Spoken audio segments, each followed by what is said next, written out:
16절에서 21절까지입니다.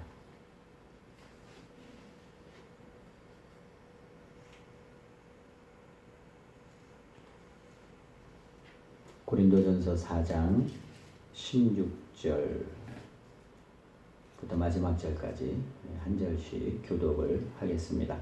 그러므로 내가 너희에게 권하노니 너희는 나를 본받는 자가 되라.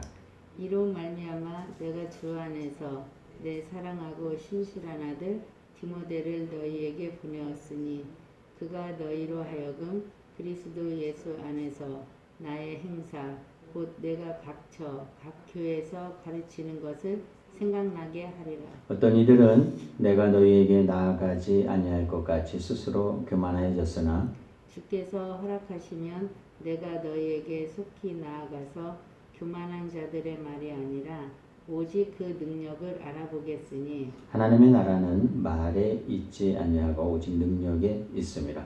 너희가 무엇을 원하느냐 내가 매를 가지고 너희에게 나아가랴. 사랑과 온유한 마음으로 나아가랴. 아멘.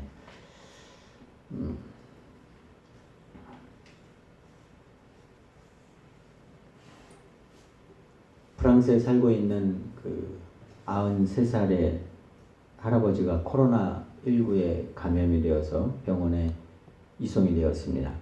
그런데 24시간 동안 산소 공급을 받게 되었습니다. 그 뒤로 상황이 많이 좋아졌습니다. 이때 의사 선생님이 할아버지께 우리나라 돈으로 약 한 500만 원 정도 되는 그런 의료 계산서를 보여주었습니다. 그러자 할아버지는 눈물을 흘리기 시작했습니다. 그랬더니 의사가 할아버지를 달래면서 그 계산서 때문에 너무 괴로워하지 말라고 말을 했습니다. 이때 할아버지는 그것 때문에 눈물을 흘리는 것이 아니라고 지불하게 될 금액을 보고 눈물을 흘리는 것이 아니라 저는 이 치료비를 다 지불할 수 있는 능력이 있다고 이야기를 했습니다. 그러면서 하는 말이 제가 눈물을 흘리는 것은 고작 24시간 동안 공급받은 산소 금액이 수만 프랑이나 되는데 저는 93년 동안 살면서 하나님께서 주신 산소를 마시면서 돈을 지불한 적이 없었습니다. 그러면 나는 하나님한테 얼마나 많은 빚을 졌는지 아십니까? 이렇게 이야기를 했습니다. 실제로 그렇게 많은 비용이 들었는지 확인할 길은 없지만 기억해야 할 사실은 있습니다. 우리가 누리는 것들 정말 감사하며 살아야 합니다. 하나님께서 주신 것들을 우리가 소홀히 여길 때가 있습니다. 비록 이 한 가지 예뿐만 아니라 모든 것을 하나님이 우리에게 주셨기에 오늘 하루를 살면서도 나에게 호흡을 주신 그 하나님 그리고 우리에게 생명을 주신 그 하나님께 감사하며 살아야 한다. 오늘 주일 아침 마찬가지죠. 우리가 하나님을 예배할 수 있다고 하는 것, 그거 뭐 당연한 것 아니에요? 예배 드리는 건 당연한 것 아니에요? 하나님이 우리로 하여금 예배 드릴 수 있는 환경과 시간과 여건을 주신 것, 이것 또한 감사해야 할 것입니다. 제가 지난주에는 그 영적인 자녀들에 대해서 말씀을 드렸습니다. 그러니까 새롭게 예수를 믿게 되고 또 이 바울이 이 해산의 고통을 통해서 또 이렇게 사람을 구원하고 영혼을 살리는 이 부분을 말씀을 드렸는데 오늘은 그렇게 낳은 이런 영적인 자녀를 우리가 어떻게 양육을 할 수 있을까? 전도하는 것도 중요하지만 더 중요한 것은 우리의 믿음 성장에 초점이 맞추어져 있어야 한다고 하는 것입니다. 어떻게 우리 믿음이 잘 자랄 수 있을까? 어떻게 우리 자녀들의 믿음이 잘 자랄 수 있을까? 내가 전도한 사람이 어떻게 믿음으로 잘 성장할 수 있을까? 매우 중요한 문제입니다. 이 양육의 원리가 있습니다. 이 첫 번째 원리는 뭐냐면 가르치기 전에 먼저 본을 보여야 됩니다. 사도 바울의 관심은 그거였습니다. 믿음의 자녀가 아주 많았어요. 가는 곳곳마다 있었습니다. 바울은 내가 어떻게 하면 이들을 잘 양육할 수 있을까? 이들의 믿음을 좀 건강하게 세워갈 수 있을까? 자기가 떠나 있지만 이들이 자기가 없음에도 불구하고 믿음 생활을 잘 할 수 있을까? 이런 것이 이제 바울의 관심이었다고 하는 것입니다. 효과적인 양육 방법의 첫 번째 원리는 말로 하는 것이 아니라 본을 보이는 것이다. 왜 그러냐 하면은 말로 가르치기 전에 왜 본을 보여야 하는가? 하나님의 나라는 말에 있지 않기 때문에 그렇습니다. 오늘 20절 말씀에 기록되어 있습니다. 20절 말씀 한번 같이 읽을까요? 시작. 하나님의 나라는 말에 있지 아니하고 오직 능력에 있습니다. 말이 아닌 삶으로 가르쳐야 거기에 능력이 나타납니다. 진짜 능력이죠. 이걸 왜 바울이 몰랐겠습니까? 말로 하는 것 중요합니다. 그러나 더 중요한 것은 실제로 그 말을 하는 그 사람이 그렇게 사는 것이죠. 오늘 본문 16절에도 그렇게 말씀을 하는데 그러므로 내가 너희에게 권하노니 너희는 나를 본받는 자 되라. 참 담대하죠. 자신을 본받아요. 먼저 자신이 본을 보이지 않고는 이렇게 할 수 없는 말입니다. 고린도전서 11장 1절에도 동일한 말씀이 기록되어 있는데 내가 그리스도를 본받는 자 된 것 같이 너희는 나를 본받는 자 되라. 이게 이제 바울의 삶의 스타일, 라이프 스타일이죠. 예수님 닮았어요. 예수님의 가진 마음을 자신이 소유했어요.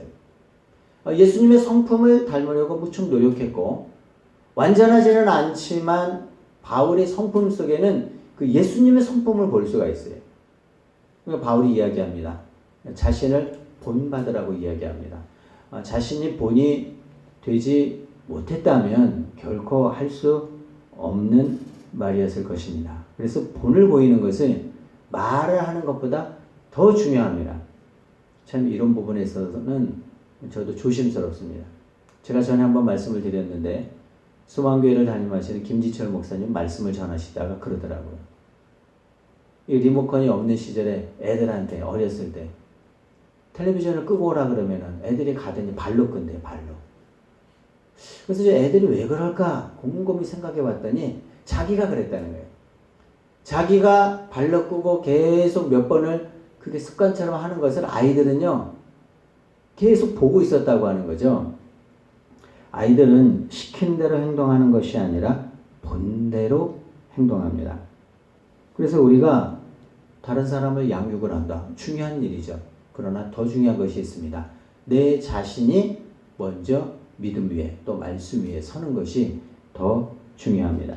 다른 사람을 가르치기 전에 나를 가르쳐야 돼. 다른 사람을 고치기 전에 나를 고쳐야 돼. 마태복음에 보면은 산상수훈, 제가 매우 중요하게 생각하는 이 산상수훈, 거기에 보면 이런 말씀이 있습니다. 내 눈 속에 있는 다른 사람의 눈 속에 있는 티를 보기 전에 내 눈 속에 있는 뭘 빼라 그러죠? 들보를 빼라 그러죠. 티와 들보는 비교할 수 없는 것이.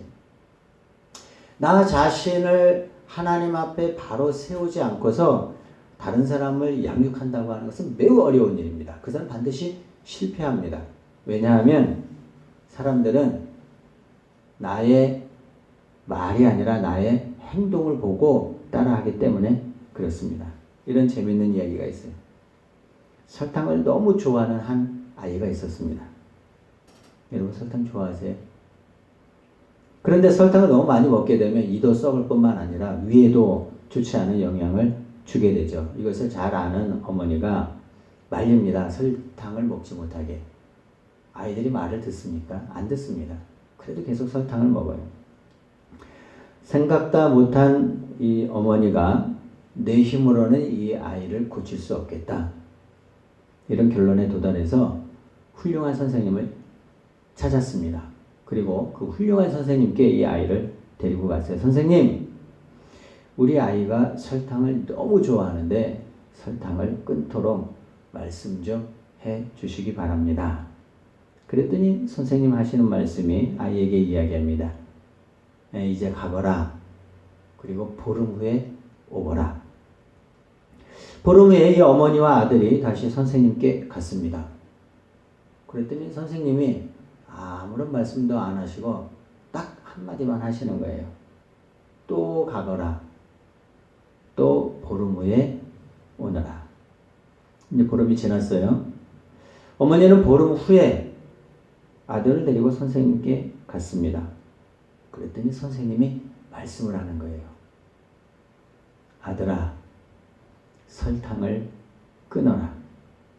설탕은 몸에 매우 해롭단다. 그랬더니 아들이 예, 끊겠습니다. 자신도 모르게 이렇게 대답을 했어요. 선생님에게서 어떤 힘이 느껴졌던 것 같아요. 대답을 하고 난 아들은 궁금해졌어요. 이 선생님의 처방이. 질문합니다. 그런데 선생님, 왜 30일 전에 설탕을 끊으라고 하지 않으셨습니까? 왜 그때는 아무 말씀도 아니하시고 저희를 그냥 보내시고 보름 후에 오라. 또 보름 후에 오라. 그렇게 하셨습니까? 왜 지금에 와서야 설탕을 끊으라고 하십니까? 선생님이 말씀합니다. 나도 설탕을 좋아한단다. 내가 설탕을 즐기면서 어떻게 설탕을 끊으라고 하겠느냐. 그래서 내가 먼저 설탕을 끊으려고 했는데 처음 보름은 실패했단다. 그래서 설탕을 끊으라는 말을 못했다. 그러나 그 다음에는 끊을 수 있었다. 아들아, 나이 많은 나도 끊었으니 너도 이제 끊도록 해라. 정말 훌륭한 선생님이죠. 바울이 그랬어요. 본을 보이지 않고는 말을 할 수가 없습니다. 말을 해도 능력이 없습니다. 그렇기 때문에 바울은 다른 사람을 가르치기 전에 자기 자신을 가르치려고, 자기 자신을 쳐서 그리스도에게 복종시키려고 온 힘을 다 쏟았어요.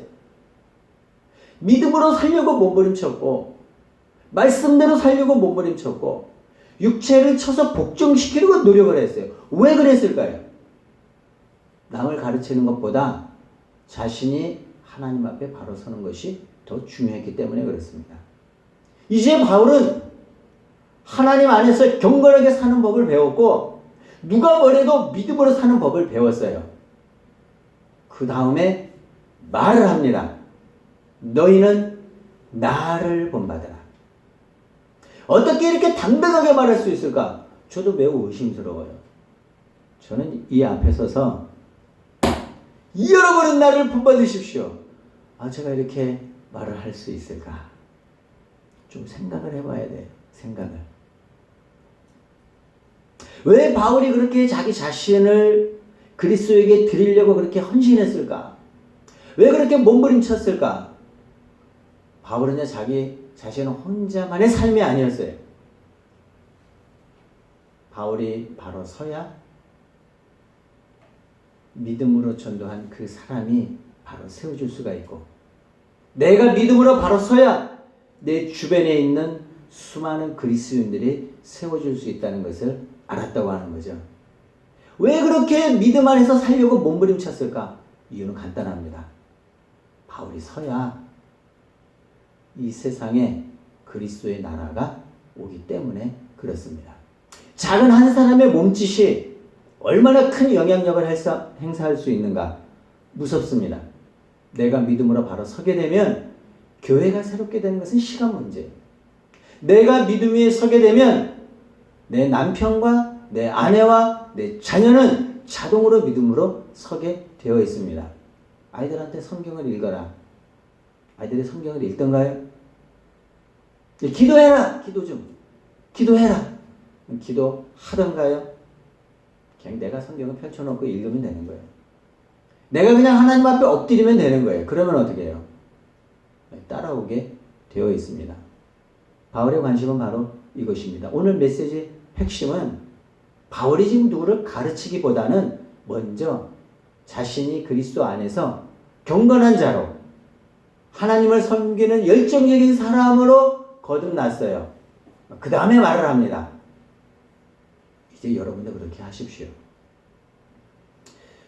제가 요즘 우리 효은이 그 운전을 가르쳐 주고 있습니다. 가르칠 게 너무 많아요. 그래서 교회차 뒤에는 초보 운전 이렇게 딱 써 놓고 있어요. 그렇게 운전하기 참 편하더라고요. 제가 가끔 운전하다가 실수해도 다른 차가 다 봐주더라고요. 장점이 많은 것 같아요. 그 초보 운전 딱지를 붙이고 운전을 하면서 제가 우리 딸한테 가르칠 수 있는 것 다 가르쳐 줍니다. 위험한 상황에 대처하는 법, 그리고 위험한 상황을 만들지 않는 법, 그리고 가장 기초적인 것에서부터 우측 방향지시 등 또 좌측 방향지시 등을 다 켜는 것. 사람들이 웬만하면 귀찮아서 잘 켜지 않아요. 우측은 잘 켜지 않습니다. 왜요? 그거 돌면 되지 그걸 왜 켜냐. 그런데 내가 우측 방향지시 등을 킴으로 인해서 그것에 도움을 받는 사람들이 많이 있습니다. 물론 이제 횡단보도를 지나가는 보행자뿐만 아니라 다른 차들도 내가 우측 방향지시 등을 킴으로 인해서 도움을 받아요. 이런 하나에서부터 10가지 계속 가르쳐주고 있어요. 그런데 이렇게 가르치는 것보다 더 중요한 건 뭐죠? 제가 그렇게 운전을 하는 거죠. 말로 가르치는 것보다 내가 운전을 그렇게 했을 때 그것이 직접적인 효과가 나타나요. 그러면서 한 가지부터 10가지 이렇게 하고 이럴 땐 이렇게 하고 이렇게 위험할 때는 이렇게 피하고 그리고 네가 피할 수 없는 상황 같아서는 뭐 속도를 제어해야 되고 이런 그 다음에 사거리를 통과할 때는 방어 운전이죠. 누가 사거리 통과하는 게 어렵습니까? 그러나 사거리 통과할 때에는 브레이크를 밟지는 않지만 발만 올려놓고 위험한 상황이 됐을 때 급제동하는 뭐 이런 것들을 제가 알려줍니다. 그러면서 제가 매우 중요한 것 한 가지를 알려줬어요. 공개를 할까요? 말까요? 효은아, 내가 이렇게 알려준 모든 것을 너는 행하되 다른 차들에게 기대해서는 안 된다. 제가 이거 알려줬어요. 나는 방향지시를 다 켜고 교통법규를 지켜요. 그런데 그거를 알게 되는 순간 뭐가 보이냐면은 그것을 지키지 않는 차들이 보이기 시작해요. 마음대로 운전을 하고 다른 사람에게 피해를 주면서 운전을 하는 것들이 보이게 돼요. 제가 정도를 알려주었기 때문에 이 아이는 이렇게 하는 게 정도라는구나. 이것을 깨닫는 순간 그렇게 하지 않는 차들이 보이기 시작해요. 근데 저 차는 왜 저기서 저렇게 하지? 이 차는 왜 그래? 그럼 그때부터 스트레스가 돼요. 그래서 제가 알려줘요. 효은아, 너는 그렇게 하지만 다른 사람들이 그렇게 하는 것을 기대하지 말아라. 그래야 스트레스를 받지 않는단다. 제가 알려줍니다. 이것은 신앙생활 하는 데 있어서 매우 중요한 영적인 원리입니다. 내가 신앙생활 바르게 해요. 그런 사람들이 어떤 생각을 하는 줄 알아요? 나는 하는데 왜 너는 안 하냐? 나는 기도하는데 왜 너는 기도하지 않느냐? 나는 성경을 내가 하루에 수십 장씩 보는데 왜 너는 그렇게 하지 않느냐? 이렇게 생각을 하는 순간 스트레스 받습니다. 다른 사람이 말씀대로 살지 않을 때에는 물론 믿음으로 권면해야죠. 성경 보라고 말을 해야죠. 그런데 다른 사람이 말씀대로 해도 안 될 때에는 그냥 나만이라도 말씀대로 살아야 돼요. 다른 사람들이 그렇게 살도록 기대하는 순간 그것은 나에게 엄청난 스트레스가 됩니다. 나는 양보해요. 근데 쟤는 양보를 안 해. 쟤도 그리스도인이야. 나도 그리스도인인데 나는 양보를 한단 말이에요. 근데 저 사람은 양보를 하지 않아요. 그럼 어떻게 해요? 그걸 기대하게 돼요. 너도 좀 양보해. 그렇게 생각하는 순간 어떻게 해요? 내 마음의 평화가 깨져요. 그 다음부터 스트레스를 받습니다. 다른 사람에게 적용할 것이 아니라 나에게 적용하는 것만 하는 거예요. 내가 하나님 앞에 믿음으로 바로 서서 다른 사람들이 믿음으로 살지 않는 것은 매우 안타까운 일이지만 그럼에도 불구하고 우리는 나에게 신앙생활에 초점을 맞추어서 할 때 우리가 스트레스를 받지 않아요. 그리고 내 믿음이 성장할 수 있습니다. 나한테는 정확하게 적용을 해도 다른 사람한테는 때로는 좀 기다리면서 인내해야 할 필요성이 여기에 있는 것입니다. 그래서 내가 먼저 믿음 위에 서고 그 다음에 기도하세요. 그런데 한 가지 문제는 있어요. 이게 중요한 문제인데 가르쳐도 안 되는 사람이 있어요. 해도 안 되는 사람이 있어요. 도무지 자기중심적이고 교만하고 다른 사람의 말을 듣지 않으려고 하는 사람이 있을까요? 없을까요? 제가 여러분에게 묻겠습니다. 어떻게 하죠? 해도 안 되는 사람을 어떻게 하죠? 오늘 본문에 보니까 이런 사람은 좀 매를 맞아야 정신을 차린다. 뭘 맞아야 된다고요? 매를 맞아야 된대. 어떤 사람이야? 해도 안 되는 사람. 21절에 읽겠습니다. 같이 읽겠습니다. 시작. 너희가 무엇을 원하느냐? 내가 매를 가지고 너희에게 나아가랴? 사랑과 온유한 마음으로 나아가랴. 고린도 교회 안에는 그런 사람이 있었어요. 말을 해도 듣지 않는 사람. 우리는 말로 하면 듣잖아요. 말로 하면 들어야 돼요. 그런데 말로 해도 듣지 않는 사람이 있어요. 오늘 본문에 보니까 18절에 스스로 교만하여졌으니 무섭습니다. 말을 하는데 안 들어요. 고린도 교회에는 사랑을 받을 만한 교인들이 참 많았습니다. 그 어려운 도시에서 아무도 믿지 않는 우상숭배의 도시, 이 고린도 지역에서 믿음을 지켜가는 사람들이 정말 많았습니다. 어려워도 믿음대로 사는 사람. 그런데 그 중에는 말로 해서 안 되는 사람이 있었어요. 이런 사람이 어떤 사람이라고요? 해도 안 되는 사람. 교만한 사람들이 많이 있었고요. 또 음행한 사람들도 있었어요. 그래서 바울이 뭐라고 이야기하냐면 내가 매를 가지고 갈까? 아니면 봐줄까? 저는 이 대목을 보면서 바울의 심정이 느껴져요. 너무 답답하니까. 아니 말로 하면 좀 들어야 되는데 말로 해도 듣지를 않으니까 얼마나 답답하겠어요.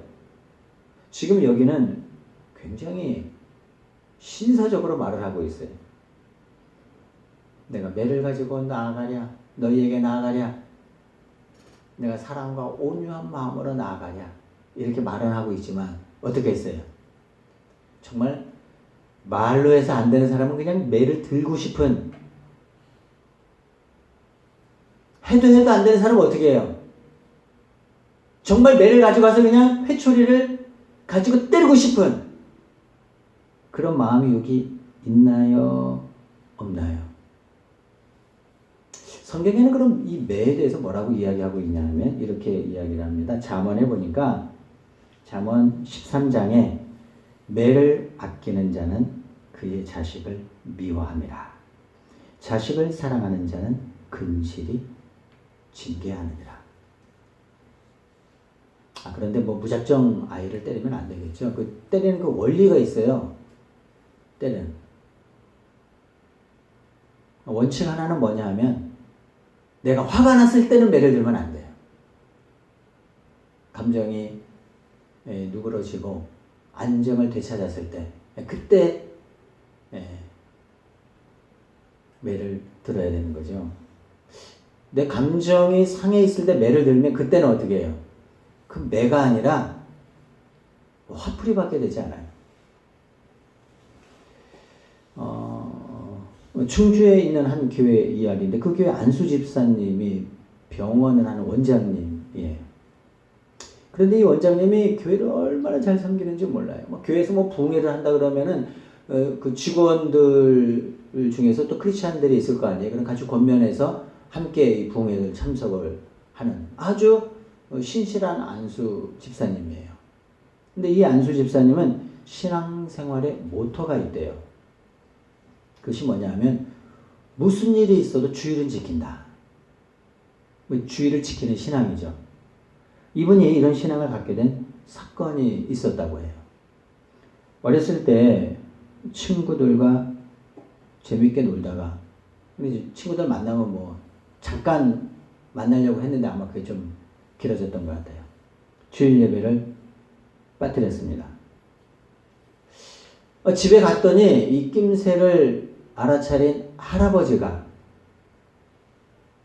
이 아이를 불러요. 이리 오너라. 왜 할아버지하고 갔어요? 너 오늘 예배 드렸냐? 물어요. 아니 예배 드릴 때는 안 물어보고 꼭 어쩌다가 한번 이렇게 빠뜨리면 물어봐요. 어찌 알겠나 싶어서 그냥 네! 하고 대답을 했어요. 그랬더니 두 번째 질문이 나와요. 오늘 말씀이 구약 말씀이었냐 신약 말씀이었냐. 그러니까 이제 얘가 대답을 못하고 있으니까 할아버지가 너 예배를 빼먹었구나.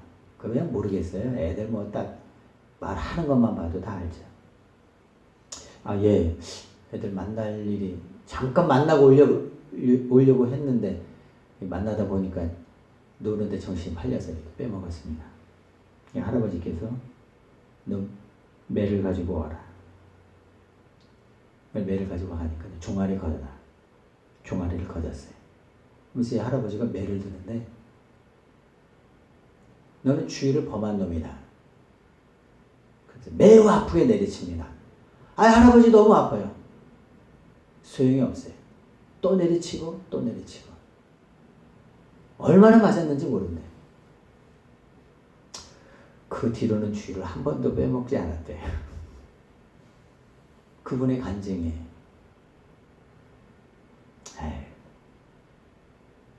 요즘 주일 예배 안 간다고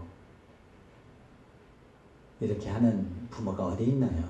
이렇게 하는 할아버지가 어디 있나요? 그런데 한 가지는 기억을 해야 됩니다. 신앙생활의 기본은 가르쳐야 돼요. 정도는 가르쳐야 돼요. 그러면 그 아이가 평생에 하나님을 떠나지 않고 하나님을 잘 섬길 수 있을 것입니다. 기도하겠습니다.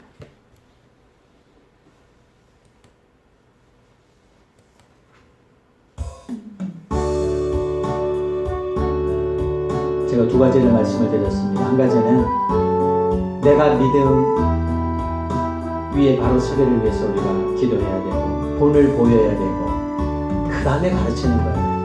그 다음에 양육하는 거예요. 그 다음에 함께 믿음 생활 잘하자고 권면하는 거예요. 이 두 가지를 우리가 잘 지켜갈 수 있도록 하나님 지혜를 달라고 이 시간에 함께 믿음의 서기를 위해서 기도드리겠습니다. 기도합니다.